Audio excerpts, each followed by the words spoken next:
Welcome back to another audiobook reading by Maddie's Mirage.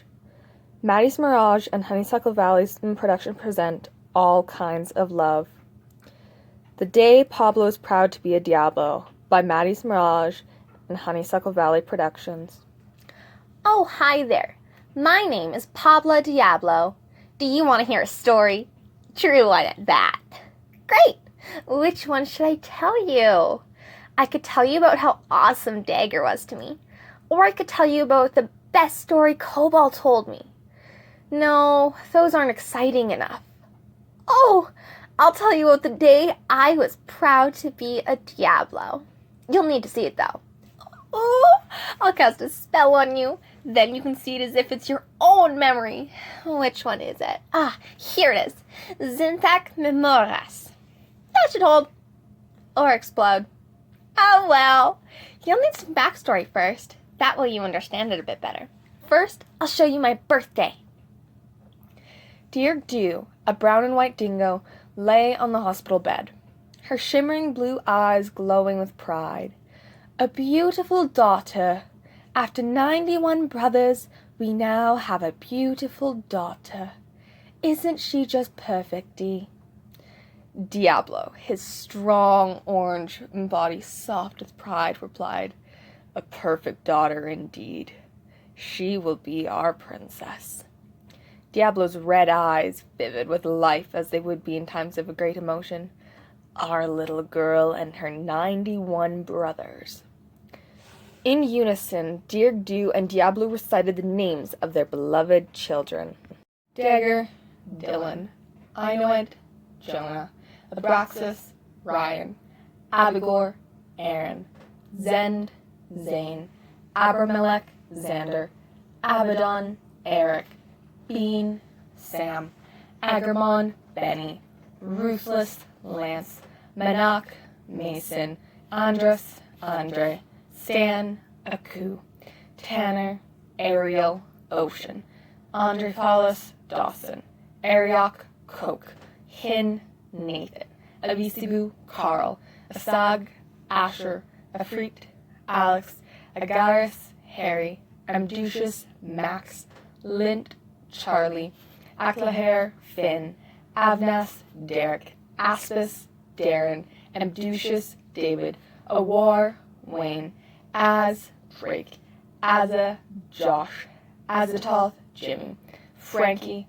Mastema, Donnie, Lorji, Raph, Yama, Deshi, Yipin, Ferdinand, Huntu, Edward, Dielen, Dan, Pura, Pan, Dowadira, Brad, Kanema, Ted, Kane, John, Jin, Jake, Cluricon, Kevin, Kurupira, Roger, Imamaya, Morris, Aya, Norbert, Jezbeth, Ethan, Nergal, Newt, Nikor, Jordan, Nivus, Kenneth, Quemuel, Will, Quantum, Randall, Shabriri, Matty, Ornias, Desmond, Laplace, Eddie, Sorath, Brian, Thamuz, Andy, Sinellian, Luis, Ukobak, Garrett, Sukobeneth, Luthor, Ufir, Brendan, Lix, Gary, Ipes, Earl, Cobal, Philip, Krampus, Mac, Shadow, Shane, Horace, Henry, Andromalius, Charles, Varen,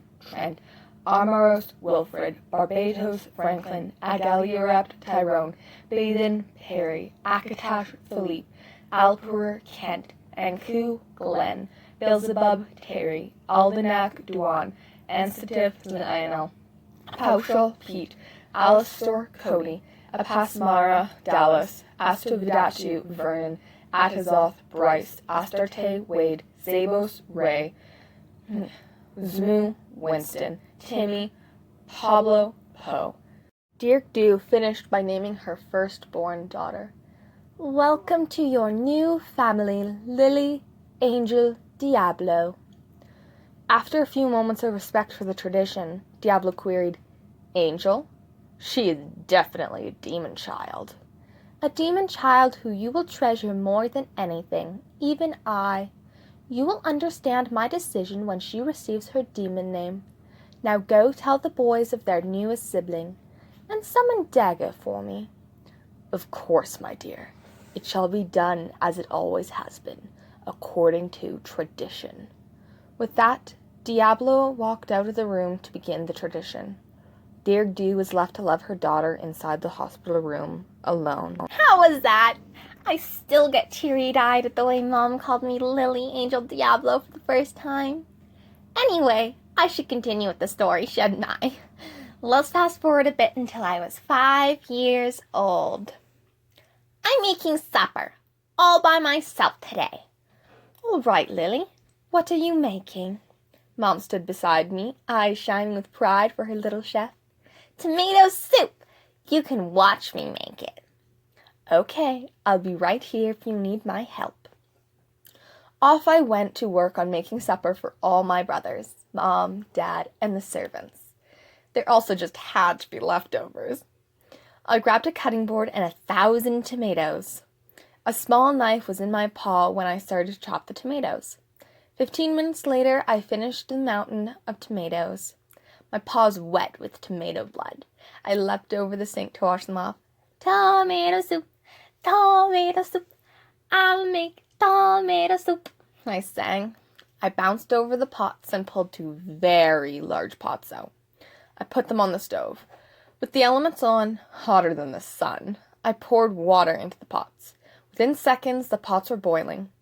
Using a little magic, I moved the tomatoes into the pots and waited for them to liquefy. Collected more ingredients and added them to the pots. Some of the ingredients were flour, basil, salt, pepper, and sugar. I went back to the pantry to look for soda crackers. In its place, I found a box, the same size and shape of a cracker box. Instead of a blue maid, it had a rat and some big fancy words. Maybe rat pesto, rat onion. I didn't know. I couldn't read those big words. I decided they were rat crackers. I skipped out with the box and dumped it into the soup. Green flakes fell into the soup. I was confused. Oh well, Dad must have gotten a new brand. I dumped the entire box into both pots and began serving into bowls. Soon, I was done, and Mom was ready to help me bring up the soup. Help me carry the soup? Of course, sweetheart. Just let me call everyone for supper. She walked over to the door leading to the great hall and swished her tail. The great hall was suddenly packed with the entire Diablo family and the servants. Mom and I carried out the soup bowls and floated them in front of everyone. Mom began speaking to the family and the servants. Lily made tomato soup all by herself today. Have a taste, everyone. Soon everyone was tasting my soup while I beamed. Dagger gagged, and was soon followed by others who were spitting their soups back into their bowls. Timmy, however, was slurping down his soup. It's amazing, Lily. I'm stuffed. It was so filling. Dagger smiled weakly as he complimented the foul-tasting soup. Thank you, Dixie. Everyone else began complimenting the food when Dagger prompted them. They seemed happy with the food. I looked down. I had miscounted, and there were no more bowls of soup left for me. I went back into the kitchen and made a salad. It was only later that I realized that I had not used crackers, but rat poison. Normally rat poison doesn't do more than a tummy ache, but with the potency of tomatoes, everyone who ate it nearly died. Oops! Well, no one died at least. 2 days later, when I awoke, it was to excited shouting. I got out of my bed and walked to the door, still half asleep, and opened the door. What's going on? I asked, rubbing my eyes. A yawn escaped me when Cobalt stopped in front of me. Dad's announced the naming ceremony. It's either yours or Timmy's. Cobalt quickly ran off to join the boys with their hooting and hollering. I dashed back into my room to get into my ceremony clothes. A purple dress with a brown sash. My eyes glowing. A 5-year-old and I might get my name. The record was 7 years old, and I might beat it. I rejoined my brothers, and the pack of us went shrieking down the tower. The servants could never sleep through that. It wouldn't matter anyway. They had to prepare a feast. 3 times. Every Diablo in age-descending order would perform one task to celebrate the lucky demon. I went with the stampede for the breakfast feast. Into the great hall we filed, finding seats. There was a party, and we all knew it. Birthday parties seldom happened in the castle, so having a naming ceremony was a huge deal. It was nice to see everyone so happy and not fighting for once. The day was rather uneventful until 4:30, when I phased into the kitchen. Mom and Dad were waiting for me. "Can you show us how you made your tomato soup, Lily? It was, oh, so very delicious." Sure, that was the easiest soup I ever made. "And you only need to make one bowl, okay?" Okay. So off I set to work, chopping 3 tomatoes and boiling a small pot of water. When I had mixed the two, I proceeded into the cupboard to collect the spices, herbs, and sugar. I mixed them in like I had done so before. I skipped back over to the closet for the box of rat crackers and skipped back. I hardly noticed the horrified looks on my parents' faces as I dumped some in. All done. I beamed rays of the sun. "Dear, did you allow this before?" "Of course not, Dee. I didn't know what she put in. This explains the marvelous taste." "All right, sweetie, pour it into a bowl." So I did. And no sooner had I finished, I was phased out of the kitchen and into the great hall. The whole family sat in their ceremonial garb, and Timmy, something different. He flaunted a red blazer with a tomato pattern, and a pin of the letters T and D in red. Timmy was the special Diablo, not me. I felt ecstatic. Timmy was going to get his demon name. I had no room for sadness. Every brother sat in age descending order from left to right into in front of the stage. In 3 rows of 30, we each had a place. Dad and Mom ascended the stage. He began his speech while she listened beside him.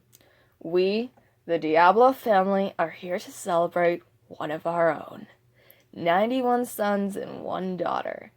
All but 2 have astounded me time after time, and have earned their true place as a Diablo. It has been 3 years since our last son joined us, and I knew that 2 days ago at supper that my last son would join me as a true demon. One of my sons has astounded me, and he deserves his true name.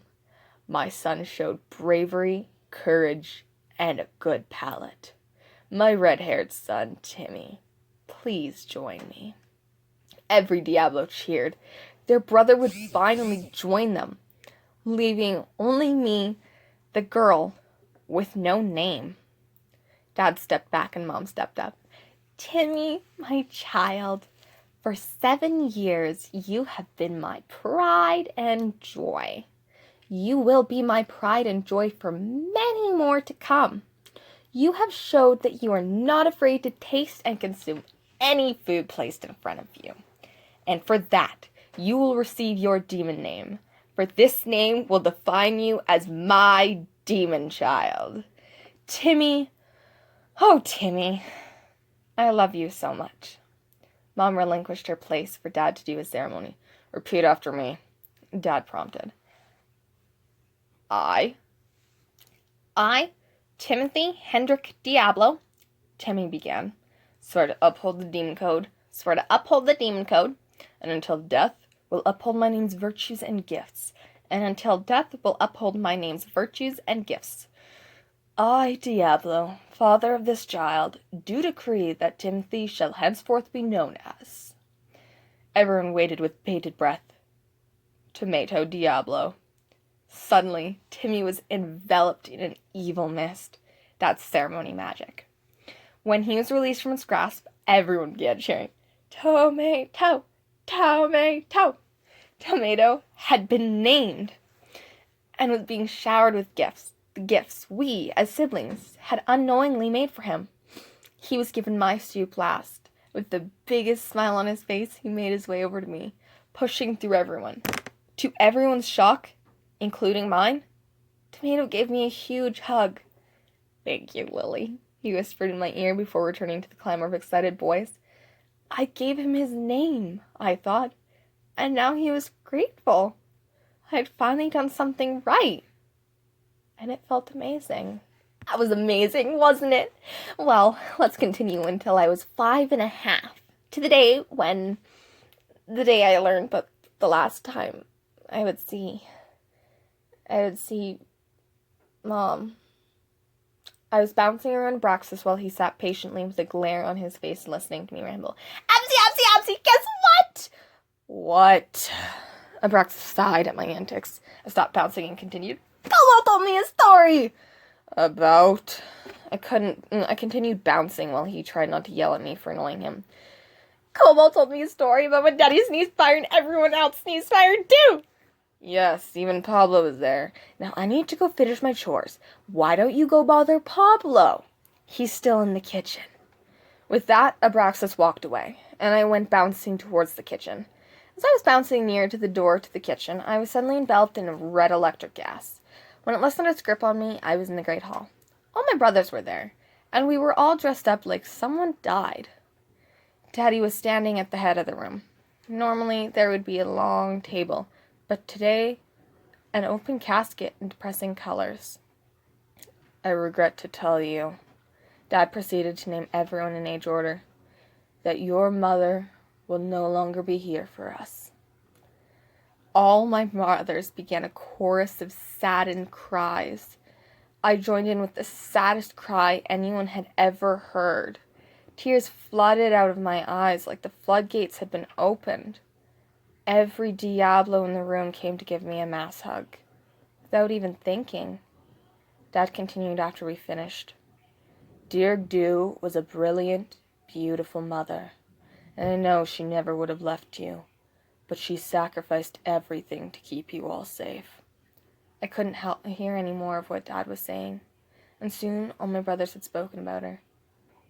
Lily, would you like to say something about your mom? Yes, I do want to say something. I stepped up to the podium and looked in at Mom in her bed. Mom, you were the bestest mom I've ever known.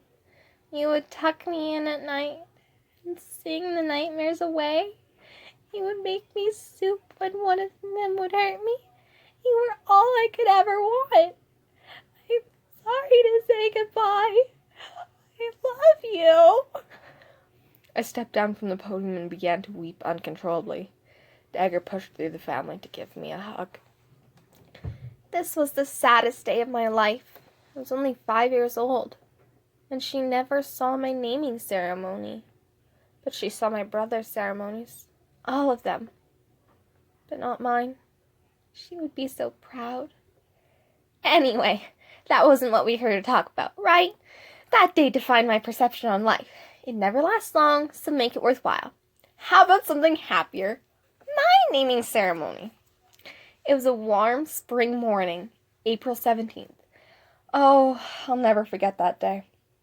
I was 6 years old when in Dagger stormed. I was brushing up my coat before breakfast when it happened. Dagger rushed over and gave me the biggest hug I'd ever received.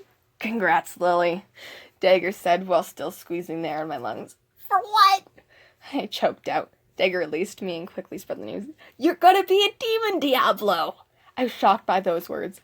My naming ceremony? Hurry up and get ready. I'll wait outside, and we can go down for breakfast together. Dagger left me to dress up in my purple dress. This was customary, even if it would be transformed when it was time.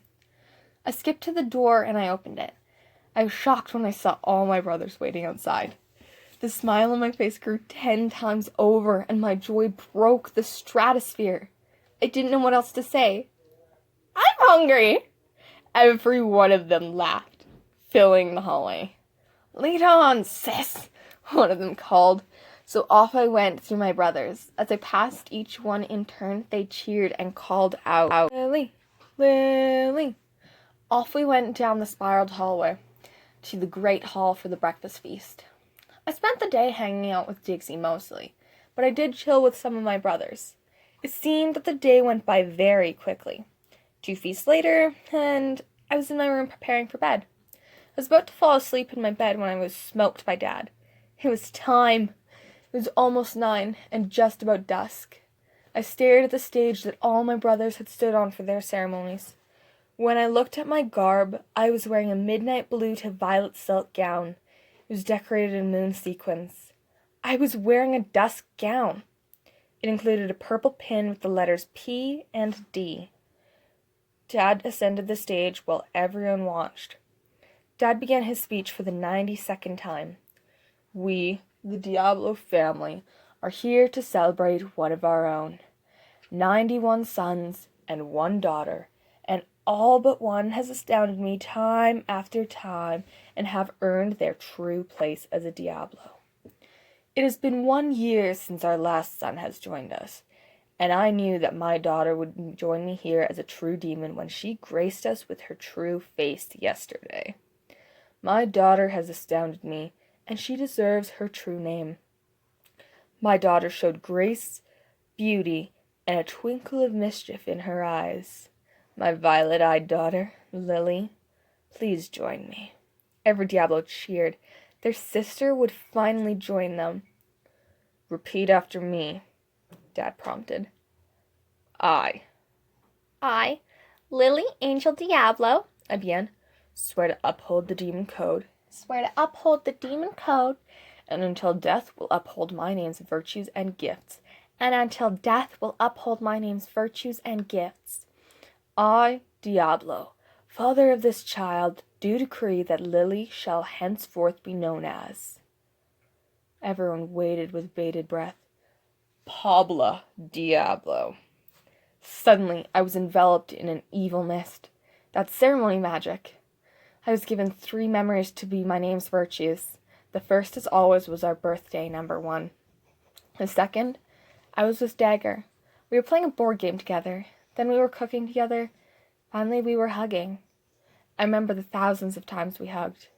The third and final memory was of me and Pablo. We were hanging out, being brother and sister. It warmed my heart seeing these. When I was released from the magic's grasp, everyone began cheering. Pabla! Pabla! I had received my name! Dad gave me a huge hug and started showing me the demon gifts. I don't remember all 93 gifts, but I remember the first 2 and the last one. The first was Dad's, of course, cute barrettes and bows, perfect for my beauty. The second, to my shock, was Mom's, a beautiful pink shawl laced with hollow streamers and faux fur pink fluff around the neck. The last, from Pablo, a picture of the 2 of us when we were the happiest. I got my name from Pablo. Now, I knew what it was like to have your demon name. And to have a demon name that you got help with receiving. Like how I helped Tomato get his name. That's how I got my demon name. That made me feel better. Getting the shawl for this first time. How about some home life? Between 6 years old and 10 years old, I was beat up more than I was before 6 years old. Stop it, Azza, you're hurting me. That's the point, Pabla. Azza is very strong, and it was no different when I was 6. I was almost 10 years old, and I still hadn't learned the tattletale lesson. Dagger faced in suddenly and released a devil lion's roar. Azza stopped biting me and disappeared. Dagger leaped to my side and began cleaning the blood from my body. He was trying to clean me up before Dad saw me, but it was too late. Pabla, what happened? Tell me who did this to you. I didn't really want to tell him, because I knew Azza would have his revenge. I don't remember. I said it more like a question, and Dad gave me a serious glare. Azza, I said meekly. So off Dad went to go get Azza and punish him. You're going to have to learn to get this cleaned up faster. And not telling Dad, Dagger said, I know, it's just the glare he gives. Of course, it's always the glare. Just try to ignore it.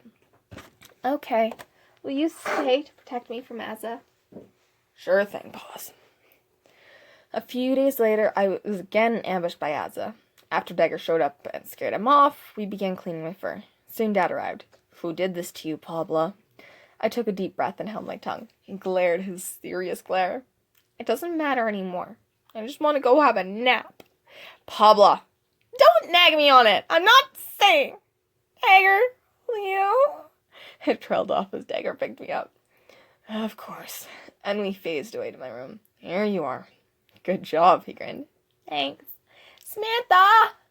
Knock my dad up, please. Of course. My room obliged. I climbed into my bed and immediately fell asleep. Yep, I learned a tail lesson at 10 years old. How about I tell you about the day I plan to leave the house? Okay, let's begin. Dad, that's so unfair. Pablo's been allowed out since he was 5. Pablo, I have said no. You're not allowed outside the castle. This is final. When you're older, I may let you out. When? You always say that, and day after day, year after year, I'm never allowed out. Why? Because you're scared I'll get hurt. I have the most powerful demon blood in my veins. I hate you. With that, I poofed into my room.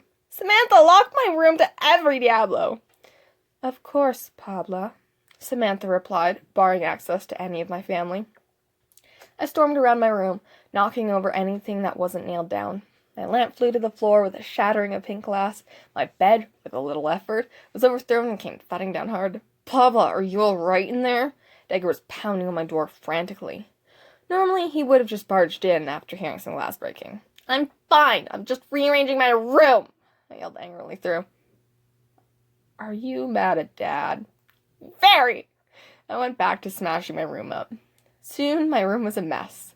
My anger and strength spent, I collapsed onto the shredded blankets on my floor. I soon fell into a coma-like state. My mind raced in the darkness behind my eyes. How can I really get back at Dad? How can I see with the outside world? Can I leave without Dad finding out? Where will I go? Can I do it without any of my brothers finding out? After that, I woke in the dark. My trashed alarm clock read 2:33 a.m. I needed to clean my room if I wanted to sleep in my bed. My mind was like a hurricane with all my thoughts on escape flying around. I used magic to lift my bed and move it. Ugh, why is my bed so heavy? I continued moving objects around, moving broken glass and shredded cloth to a pile and refilling my dresser with clothes. Not long after I started, I finished by repairing the broken lamp and blankets. I was tired again, so I crawled into bed and dreamed of what the world might be beyond these walls. Soon, morning arrived, and I leapt out of bed. I skipped over to my dresser and began brushing my fur. When I had finished, I walked to my bookshelf and pulled my purple journal out. It sat unused on the shelf for a while, so now I'd be able to give it a purpose. I hopped back on my bed with my journal and pink pencil. I began to write my escape plans, scratching out bad ideas and crossing over with better ones. Time passed quickly, hour after hour. Soon it was almost lunchtime, and my plan was complete. All I needed was the perfect day. I was so hungry I had to go find some food. Off I skipped, happy now that I was working against my dad. I left my journal in my bed. I noticed a brown and orange blur streak pass behind me. I was confused, but way too hungry to care. What would you do if you were super hungry and breakfast was over 4 hours ago? Blurs or food? Blurs or food? I voted food and will always vote food. Sorry, let's continue. I crossed the threshold into the kitchen. Mastema was already inside. He whipped around when he heard me. His eyes flashed silver streaks filled with hostility, his tanned fur vibrating. Most of the family would stay away from him as much as possible. My fear surged at the sight of those eyes. Hi, Mastema. How are you? I stuttered. I'm just getting breakfast. Can I grab you? Ah! I faltered when I tried to step to the side and tripped. I fell to the tiles. Mastema began flinging pots, pans, and knives with his magic at me. I scrambled in a race to find a place to hide. I squeezed beneath the cupboard. Satan's curses! Leave me alone, you annoying... Mastema couldn't finish as he was smashed into the floor. Dagger sat atop a mound of fur. Don't you ever hurt your sister. You, me, and the arena. 2:00. Don't you dare be late. Mastema roared in anger before disappearing, dropping Dagger to the tiles. You alright, sis? Dagger began cleaning up the mess. I am now. Thanks, Tixie. I dragged myself out from under the cupboard I'd hidden beneath. Of course, now. What are we making? Eggs, I said proudly. All right, you lead. I'll follow. So off we went to the races, making scrambled eggs and sausage with my older brother. The smell of sausage filled the kitchen as we cooked. Soon we shoveled eggs and sausage on our plates and went to go eat in the great hall. Dagger spoke up after we finished. This was lovely, Pabla. Thank you. Of course, it was my pleasure. And my thanks for stopping Mastema. I told Dagger fondly. And my thanks for you is clean dishes. Dagger smiled sweetly. Aw, thanks, Digsy. I love my big brother so much. I carried my dishes to the sink for Dagger to clean. I skipped off to my room to get ready for my escape. Skipping up the rounded hallway, I opened the door. What the... Laplace? What in all the Diablo brothers are you doing in my room? Samantha! Isn't my room locked, my brothers? And in my blue satin dress? Why are you wearing my makeup and jewelry? Take it off and get out! Laplace looked sheepish and disappeared out of my bedroom. The dress floated to the floor. Ugh, Laplace is so weird. I went to go put my dress away. My journal! I spun to face my journal. It was still on my bed, where I had left it. I sighed with relief. Clearly, Laplace hadn't touched it. Oh, wicked Satan. No one found out today. Or so I thought. This is now just the beginning of my story. No more backstory, that's all done now. So let's continue until the day I escaped. Why am I calling it escape anyway? Who knows? Anyway, let's go. Today is the day, I thought. The conditions are perfect. I skipped over to my dresser.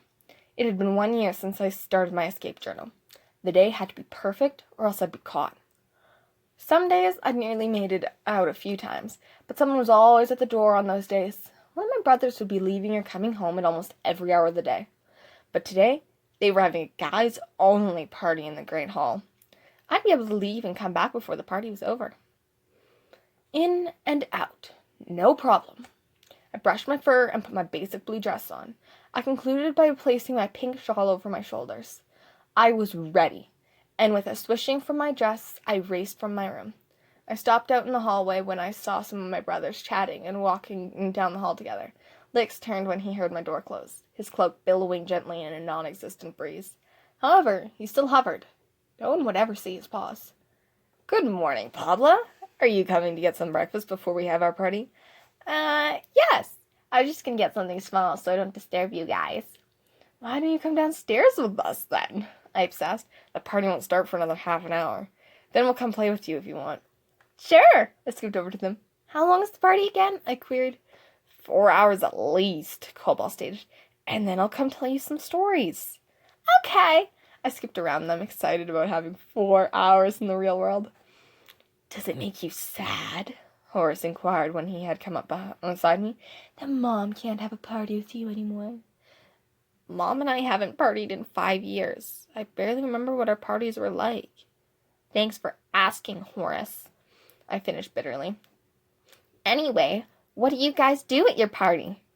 We kinda can't tell you. It's a boys-only party. Lix butted between Horace and me. Hades curse! Well, are you excited for it? I was a little disappointed, but I could understand. Of course, Pabla. Why wouldn't we be excited? At least you can't come and ruin it like you always do. Miss Stemma was suddenly at my side. I squeaked and jumped behind Cobalt. Whatever, Miss Stemma. I can have fun of my own. Yeah, right. He laughed before disappearing. Good job, Pabla. You're getting better at defending yourself, even if you still hide behind one of us. Cobalt congratulated me as we neared the bottom of the hall. Well, you scared me, popping up out of nowhere. I tried to defend myself again. If by nowhere you mean his room, Lix laughed. Well, see ya, Pabla. Lix and Ibs vanished through the doors into the great hall. Bye. Promise you'll tell me stories later? Of course, Pabla. See you after the party. Cobalt disappeared as well through the doors. Off I raced to the kitchen for a quick breakfast. As I made my peanut butter and banana sandwich, I heard the party start. Now's my chance. And off I raced to the foyer, chewing at my breakfast as I teared through the halls. I made it to the foyer after multiple twists and turns. The foyer was as small as the kitchen and held 94 hooks and coats and boots below them. There were 3 spaces for doors. There was a green door, a gray door, and a pink door. The pink leads to my park and playground, and the green leads to the outside of our home into the gardens and hell. The gray door would lead me into a small closet. Once inside, I saw thousands of buttons with little inscriptions. All the places I could go. The buttons were color-coded to make it easy to find a specific button, provided you had the buttons memorized. I looked them over with a glance, then chose Honeysuckle City. A mist floated up from the floor, filling me with exhilaration. When the smoky cloud disappeared, I was left standing in an alley. This alley had some torn posters and was dim compared to the bright light falling onto the roadway beyond the alley. It was so bright, in fact, that I was nearly blinded as I stepped onto the busy sidewalk. Cats, dogs, rabbits, and deer, among only a few of the pets walking the street. Many carried bags and wore fashionable garments. Others carried drinks or food and were chatting contentedly among friends. These pets looked happy. If they had wealth, they flaunted it. If they didn't, they were asking others for a coin or two. This city seemed very nice, so I left the alley and walked down the street, dodging the thousands of pets who knew their way around this city. I noticed purple, pink, and blue flowers gathering beneath green trees. The shops on this street were lively and busy. I continued walking until the crowd stopped. Cars passed us at terrifying speeds. They were average and legal speeds, and since I know that this wasn't fast. The cars stopped and the pets pushed forward, leaving the safe gray stone. We crossed the black tar. Once we made it to the other side, the cars started going again. They seemed to be controlled by the green and red lights above the roadway. I was caught in the middle of the crowd and swept like a wave forward. After a while, the crowd practically dumped me in a large area filled with cars. They sat idle, waiting to be driven away. A large building loomed in front of me. I read the words above a set of doors that opened for pets. North entrance, and above that, Honeysuckle Mall. I'd only been to a mall once. I was 4 years old, and for my birthday, Dagger took me to the Taj Mahal Mall. I followed a small group of birds to the entrance and aside. Oh, the first time I was allowed out. Snuck out.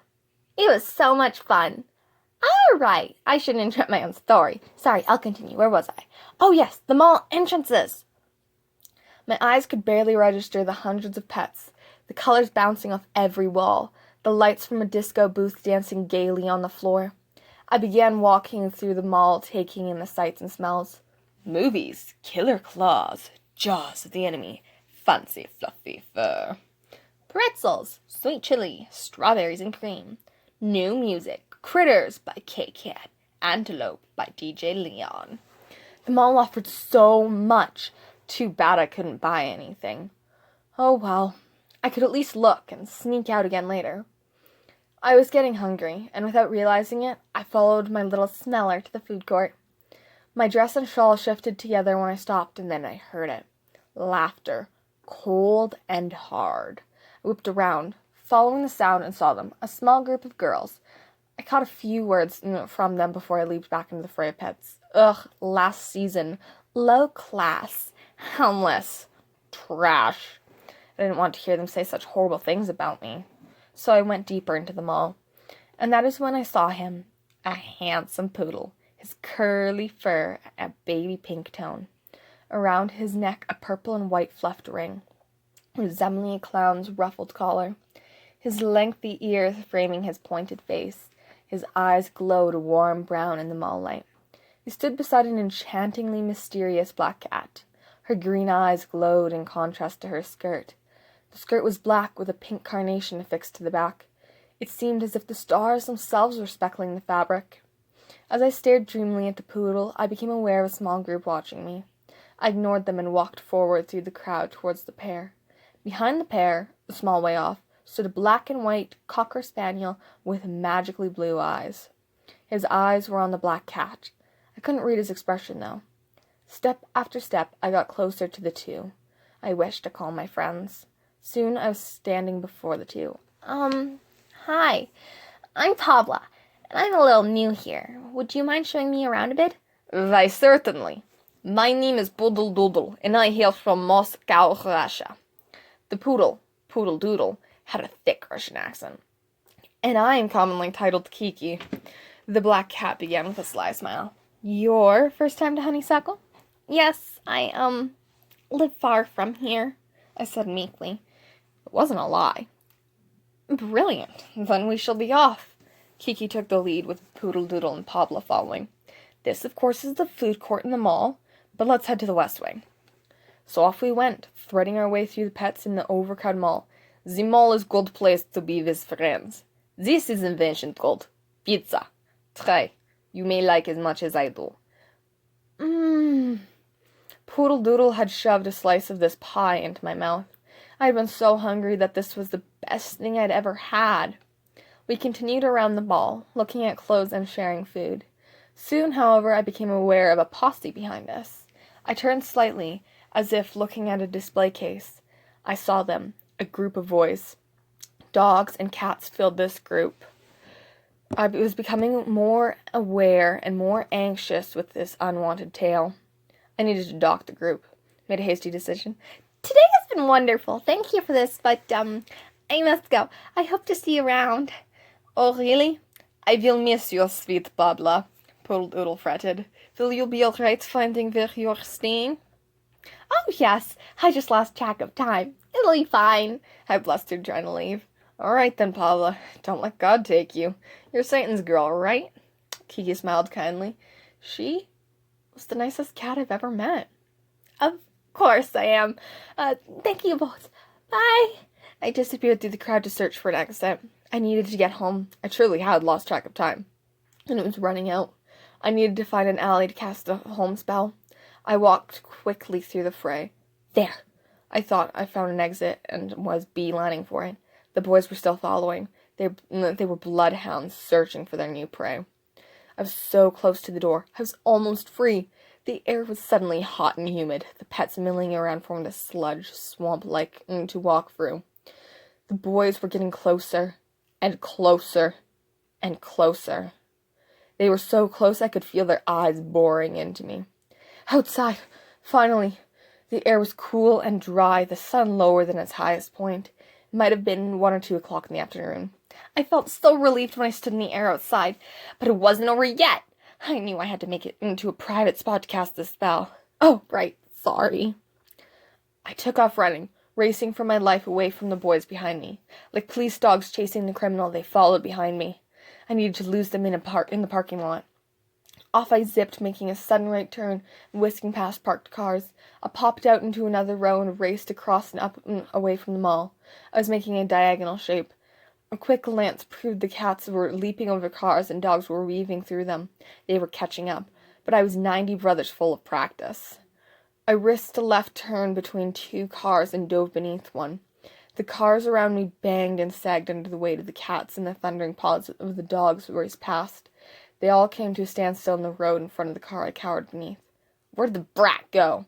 She couldn't have disappeared. She doesn't have magic. If she did, she would have used it by now. Let's just head back. My mom must be waiting. They all agreed, and their paws carried them away. Once their paw steps had faded, I dragged myself from under the car. I took a deep breath and sighed, but as my eyes were closed, I heard it. The boys were back. Their paw steps were fast and spaced. They were running. 3, 2, 1. I took off running faster than before, directly to the road, where large cars raced at even larger speeds. Run, rabbit, run! You'll never escape us! They were snarling, mouths watering as they chased their supper. Oh, won't someone help me? I thought miserably as I raced to the road. Maybe someone there could help me. I looked back at the pack of savage pets. Ah! I screamed as the car screeched to a halt. It was a whisker's width from my nose. I heard the boys cackling and took off running from death itself. On through the blazing sun I charged forth, fear biting at my heels. Allie! I said through my near-wheezing breath. I whisked into it and raced-ward. No! I breathed out. It was a dead end. The spell required both alley ends to be open. I whipped around when I heard the claws grating on the sidewalk. Oh no, please just leave me alone. Why would we do that? Sneered the leader, a white pit bull with a black spot on his eye. He lunged forward, his lackeys following suit. No! And I cried as he leapt at me. Ah! I screamed as he bit me. The cat slashed and swiped. The other dogs went to town, savagely biting my legs. I'm going to die. I thought, death's coming. And he's not leaving. I cried and cried. Then the Malamute chomped down on my front paw. It seemed to shatter in his iron jaws. My vision flashed red. I unleashed the saddest and most pained scream any pet would have heard. My vision fading, I suddenly noticed the weight of these bullies was gone. In front of me was a familiar dingo, tan fur glowing with hostility. Miss Emma? I'm here, Pabla. Miss Emma glanced back, his silver eyes filled with love, care, and a protectiveness I'd never seen before. He whipped back to face the enemies. Don't you ever hurt my sister. I'm the only one here who can do that.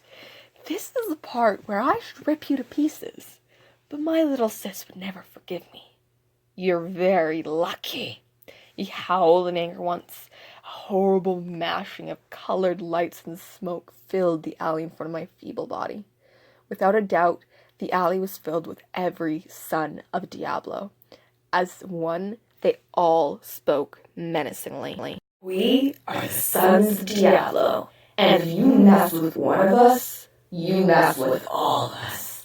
Never again will you mess with the Diablos unless you want to meet Satan himself. Fear in their eyes and death promised unto them, they raced homeward.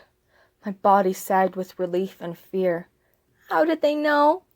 My eyes filled with liquid sadness. As I looked into the caring eyes of every brother I called mine, Pablo stepped forward and laid down beside me. Are you all right, Pabla? It looks painful. I think I'll be all right, but how did you know? Laplace snuck into your room. Remember when he wore your blue dress? He read your journal. Then he told us. He knew how important this was to you. Does Dad know? No, this was too important for us to tell Dad. You needed to find out what it was like beyond those doors. We've also been planning for this day. We knew you might need help, but no one expected this. This was too much. Dagger, how are we going to keep Dad from finding out? Pablo turned to their wisest brother. She can't fall down any stairs. We don't have any, Bean put forth. And none of us have ever broken her bones, Alistor said. Everyone was trying to think of a solution. Dagger, you'll have to tell Dad that I broke her paw.